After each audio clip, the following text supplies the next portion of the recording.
जानवरों की पूरी दुनिया में अलग अलग स्पीसीज को ये पता होता है कि अपने जीवन में अपना रास्ता कैसे खोजा जाए। एक नए जन्मे कछुए को ये पता होता है कि मूनलाइट का यूज करके सागर की तरफ कैसे आगे बढ़ना है, या वो पक्षी जो मौसम बदलने से हजारों मील की दूरी तय करते हैं, या फिर एक शेरनी जिसको ये पता होता है कि अपने बच्चे की रक्षा कैसे करनी है और उसे शिकार करना कैसे सिखाए। Weird right? तो क्या सचमुच में ये कोई इंस्टिंक्ट है? नाउ वीडियो में आगे बढ़ने से पहले तुम्हें मैं ये बता दूं कि इंस्टिंक्ट आखिर होता क्या है। तो देखो, इंस्टिंक्ट का मतलब है कोई ऐसी सुपर पावर या एबिलिटी जो किसी भी जानवर या इंसान के अंदर हो, बट कंडीशन ये है कि तुम उस एबिलिटी के साथ ही पैदा हुए होने चाहिए। तुम्हें वो सीखनी नहीं चाहिए। एक बर्ड जिसको तुम कभी उड़ना नहीं सिखा पाओगे, वो उड़ लेगा अपने आप। या फिर एक मछली जो पैदा होते ही सीधे तैरने लगती है, तुम्हें उसे तैरना सिखाने की जरूरत नहीं है। नाउ सिंपल क्वेश्चन ये उठता है कि क्या ये सारी चीजें उड़ना या फिर तैरना, ये सारी चीजें इंस्टिंक्ट यानी कि जन्मजात है या फिर वो उसे सीखते हैं? The answer is very complex, seriously. Take example, बतख और उसके बच्चे। माना जाता है कि एक बतख का बच्चा हजारों बतखों में से अपनी एक स्पेसिफिक माँ को पहचान सकता है, एंड वो ऐसा कर भी सकता है, seriously.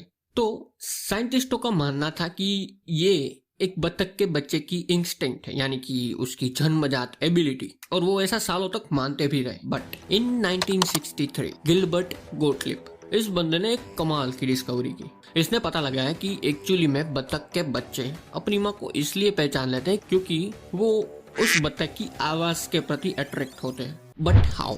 Late me give you a fun fact. देखो, एक्चुअली में होता ऐसा है कि एक बतख का बच्चा अपने सुनने की शक्तियां अपने अंडे के अंदर ही विकसित कर लेता है।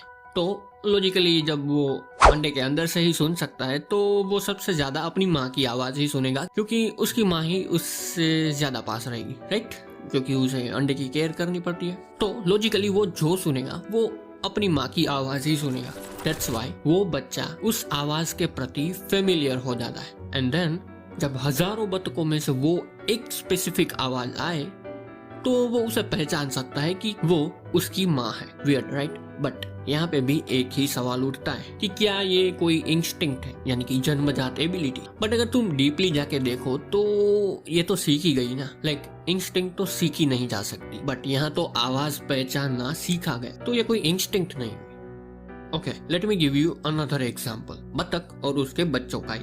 अब देखो, इस फोटो को देखो। कई बार तुम इस चीज को देखते होगी कि बतख के बच्चे हमेशा बतख के पीछे ही तैरते।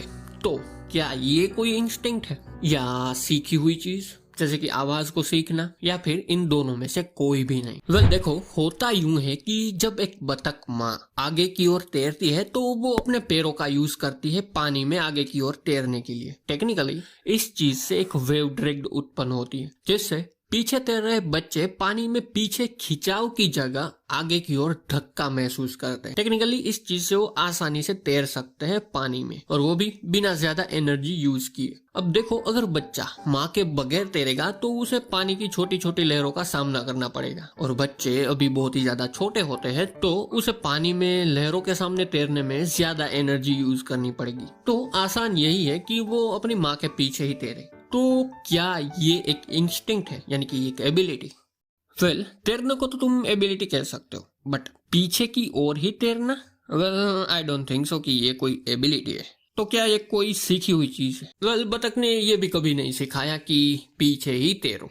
ना ही ये इंस्टिंक्ट है और ना ही ये कोई सीखी हुई चीज। तो आखिरकार ये है क्या? The simple answer is instinct versus सीखी हुई चीजों में कुछ चीजों को नजरअंदाज किया जाता है। जैसे कि एक बिल्ली को कहीं से भी फेंक दो, वो गिरेगी अपने पैरों के बल पर ही। या फिर एक मोनार्क बटरफ्लाई जो कि हजारों मीलों की दूरी तय कर सकती है। इन सब चीजों को स्पीसीज टिपिकल बिहेवियर कहा जाता है। अब तुम कहोगे कि हे ब्रो, ये तीसरी चीज कौन सी है? अब ये take a example of a parasitic bird, जैसे कि एक कोयल का एग्जाम्पल लेते हैं। अब हम सबको पता है कि कोयल कौवे के घोंसले में अपना अंडा देती है, और कौवा उसे अपना अंडा समझ के उसकी रक्षा करता है और बच्चे को खाना खिला के बच्चे को बड़ा करता है। ऐसा ही हो रहा है, राइट? नाउ अगर हम डीपली सोचे तो सोचो कि कोयल को कैसे पता कि हमेशा इस कौवे की ही लेनी है। अच्छा ठीक है, कोयल को तो छोड़ ही दो, उस कोयल के बच्चे को कैसे पता चल जाता है कि जो उसे खाना खिला रहा है या फिर उसकी रक्षा कर रहा है वो उसका असली बाप नहीं है, और कैसे वो बड़ा होके हमेशा एक महिला कोयल के साथ ही शादी करेगा, ना कि अपनी बाप की स्पीसीज के साथ। मे बी अब तुम सोचोगे कि हे ब्रो, ये तो उसके खून में, उसके डीएनए में कि वो किसके साथ शादी करेगा। वेल एक्चुअली तुम सही हो कि ये उसकी डीएनए में है कि वो किसके साथ शादी करेगा, बट यहाँ पे बात शादी की नहीं हो रही है, यहाँ पे बात उस मेथड की हो रही है जो कोयल ने शुरू की है कौवे के साथ। I mean, अगर हम उस शादी को ही देखें तो फिर ये तो ऐसा ही हुआ कि तुम्हें प्यास लगी तो तुम पानी पियोगे या फिर भूख लगी तो खाना खाओगे। तो जैसे ही तुम्हें कुदरती बुलावा आता है तब तुम शादी करते हो, बट ये कोई इंस्टिंक्ट नहीं होती, ये तो एक जरूरत होती है, right? Well the main thing is ये कॉम्प्लेक्स है। कौन सी चीज बिहेवियर है, कौन सी चीज इंस्टिंक्ट है, या फिर कौन सी चीज एक सीखी हुई चीज है। जैसे कि एक तितली उड़ती है, वो उसकी इंस्टिंक्ट है, बट वो उड़ के हजारों मीलों की दूरी तय करती है, ये उसका बिहेवियर भी हो सकता है या फिर सीखी हुई चीज भी। सो ओवरऑल ये कॉम्प्लेक्स है, ठीक है। बट एक चीज कॉम्प्लेक्स नहीं है, वो है सब्सक्राइब करना, कर देना।